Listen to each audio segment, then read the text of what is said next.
मक्का आला है या मदीना आला है। ये ताकीक हमारे ज़हन में भी आज भी लोग ताकीक कर रहे हैं, मक्का आला है या मदीना आला है।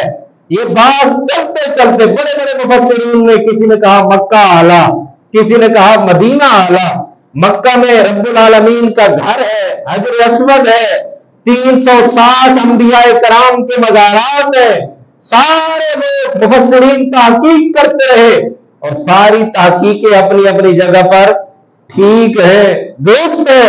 लेकिन हजरत शाह वलीउल्लाह मुहद्दिस देहलवी रहमतुल्लाह अलैह की बारगाह में जब ये तहकीक पहुंची, किसी ने सवाल किया हजरत मक्का आला है या मदीना आला है। हजरत शाह वलीउल्लाह मुहद्दिस देहलवी ने कहा और कलम उठाने की जरूरत नहीं है, बात खत्म करो। जब हुजूर मक्का में थे मक्का आला था, जब हुजूर मदीना में है मदीना आला है। अल्लाह